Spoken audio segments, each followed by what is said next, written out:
Last video में हमने बात की कि सिगमंड फ्राइड का क्या कहना था अनकॉन्शियस के बारे में, अनकॉन्शियस माइंड को उसने कैसे डिफाइन किया। इस वीडियो में हम बात करेंगे कि कार्ल यूंग ने क्या बताया हमारे अनकॉन्शियस माइंड के बारे में। तो कार्ल यूंग ने साइकी को 3 हिस्सों में डिवाइड किया, 3 रियलम्स में डिवाइड किया। पहला जो रियलम है दैट इज कॉन्शियसनेस, दूसरा जो रियलम है दैट इज पर्सनल अनकॉन्शियस, और तीसरा जो है that is collective unconscious. Jung का ये मानना था कि जब कॉन्शियसनेस इंटरैक्ट करता है कंटिन्यूअसली पर्सनल अनकॉन्शियस के साथ, it leads to self growth, it leads to personal growth, जिसको इंडिविजुएशन बोलते हैं। जो इंसान में अल्टीमेट सेल्फ रियलाइजेशन है वो पॉसिबल है सिर्फ इसी इंटरेक्शन से, इसी इंटीग्रेशन से जो कि हमारी कॉन्शियसनेस और पर्सनल अनकॉन्शियस के बीच में होती है। तो सबसे पहले हम समझते हैं कि ये कॉन्शियसनेस क्या होता है, जो कि पहला रियलम है हमारी साइकी का। Consciousness it's more like Freud's conscious mind. जो फ्राइड ने कॉन्शियस माइंड के बारे में बोला था कि जो हमारी अवेयरनेस है अबाउट द सराउंडिंग्स, वो आता है इस पार्ट में। हम चीज़ों को परसीव करते हैं, हमारे इमोशंस, फीलिंग्स, अभी हम क्या फील कर रहे हैं, अभी हम किन चीज़ों के बारे में अवेयर हैं,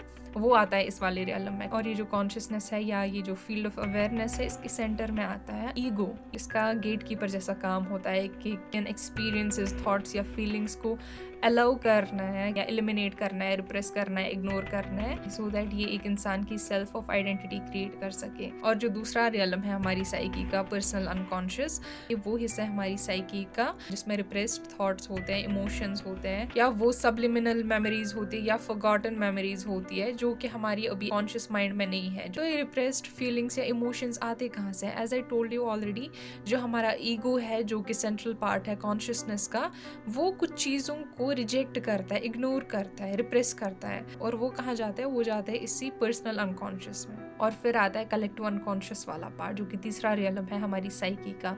और यूंग का ये कहना था कि जो कलेक्टिव अनकॉन्शियस है, it's a universal part of the mind that holds human knowledge, instincts and experiences that have been passed down from our ancestors. और ये यूंग का व्यू बहुत ज़्यादा डिफरेंट है फ्राइड के व्यू से। फ्राइड ने ये बोला था कि जो हमारा अनकॉन्शियस माइंड है उसमें हमारी खुद की पर्सनल एक्सपीरियंसेस होते हैं, खुद के रिप्रेस्ड थॉट्स होते हैं। लेकिन यूंग ने ये बताया कि जो ये कलेक्टिव अनकॉन्शियस है, it is not something related to personal experiences, ये जनरेशन से इनहेरिट होता है। फॉर एग्जाम्पल, कुछ फोबियाज है। छोटा सा बच्चा है, जब वो एक लाउड नॉइज सुनता है तो वो बहुत डर जाता है, उसको नहीं पता होती है कि इस लाउड नॉइज से होगा क्या, हमने उसको नहीं सिखाया कि इस चीज़ से डरना है, बट वो ऑटोमेटिकली डर जाता है। तो ये एक एग्जाम्पल है, और इन एग्जाम्पल से उसने सिखाया कि ये हमारी पर्सनल एक्सपीरियंसेस से नहीं होता है, ये हमारी अनकॉन्शियस में रहा होता है और ये इनहेरिट हुआ होता है, ये पास हुआ होता है फ्रॉम जनरेशंस।